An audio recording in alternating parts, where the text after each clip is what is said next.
size though when you angle well, and you are in business.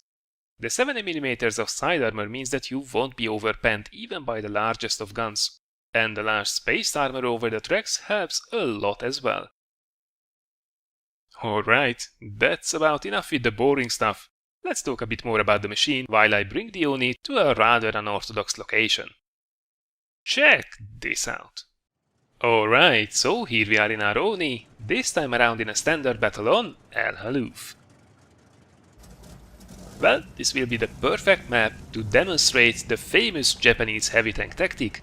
Drive towards the enemy with your front pointing towards them at all times, and don't stop until they are all dead. Well, alright, maybe it's a little bit more complicated than that, but, well, when we are talking about big stupid heavy tanks, the Japanese heavies fit the picture quite nicely. They are stupidly huge targets for the enemy, and their armor, while on paper it's actually really good, it doesn't seem to work that well in reality, and that's because, as we discussed at the beginning of the video, it's riddled with weak spots, and we will see how ineffective it can be even against lower tiered opponents.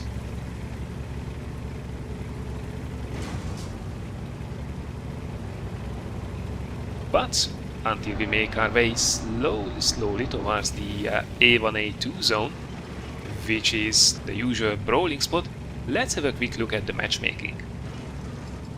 Now we are not top tier, but this is actually not half bad.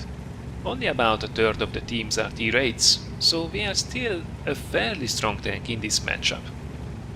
Now, by the way, I didn't even realize how fat the OI is. Jesus, look at that. It's almost the same tank, only somebody squeezed the OI from the sides and got a slimmer but much taller heavy tank.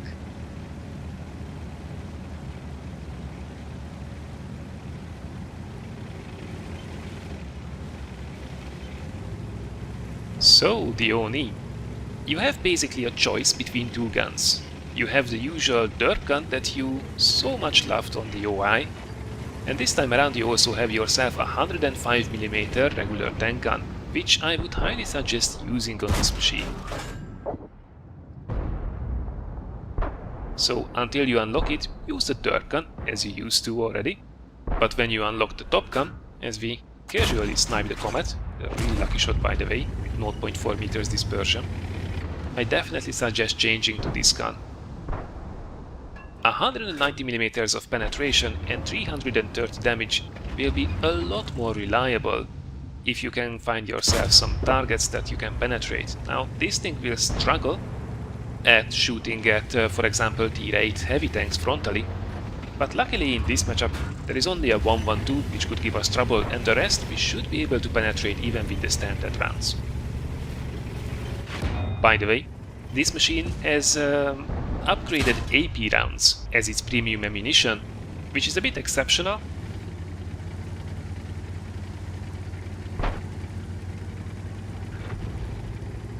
It's not a huge drawback, however, as even the standard AP rounds have actually quite good shell velocity.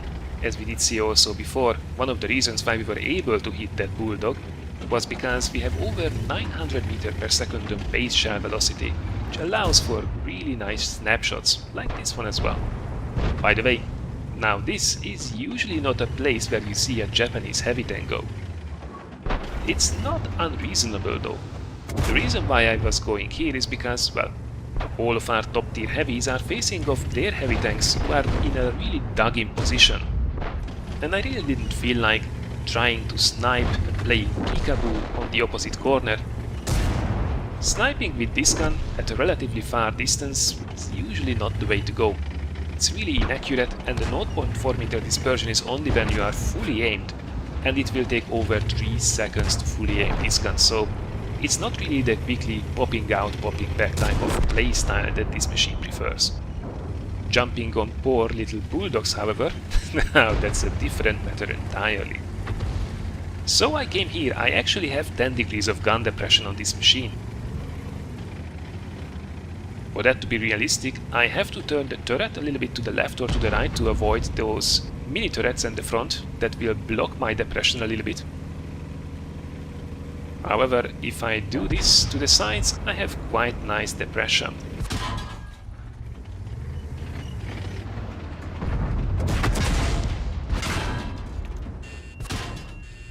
Now have a look at this. That Panther is capable of shooting me over and over and over again, penetrating standard AP shells really reliably.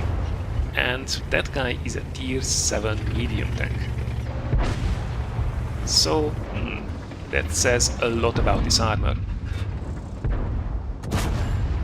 Now I was trying to come up behind these guys, however, actually 3 tanks jumped on me. At close quarters, suddenly the armor started to work as they were not aiming for the weak spots anymore. I guess they were a little bit panicking. This heavy tank took them around the corner. So we managed to bounce 4 shots in a row, which is a great result.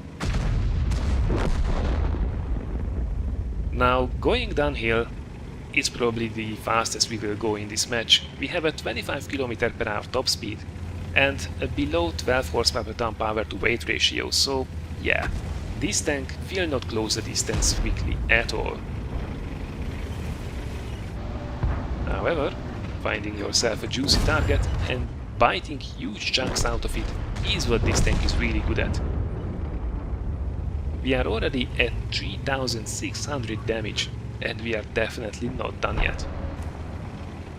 Now, something that's really important with this machine: you have to constantly close the distance to the enemy and make sure that, well, first of all, that your flanks are secure and also that you only engage one enemy at a time. You did see what happened there when 3 tanks jumped on us at the same time.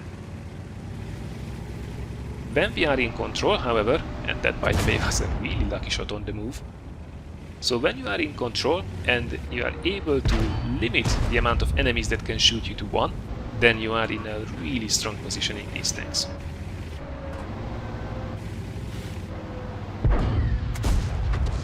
Now a bit of a bounce there from the turret of the FV. But as he stays still, we can easily snipe the cupola from point blank range. That's exactly, by the way, where you want to keep back and forth even when you are in a hold down position. SU-122-44, dangerous opponent. He pops back behind the ridgeline, so we can keep on advancing. I think about here getting a shot on either of these guys, but they are all gunners, so now it's down to the SU and a GW Panther who hasn't been spotted the entire match so far. Oh, SU comes around.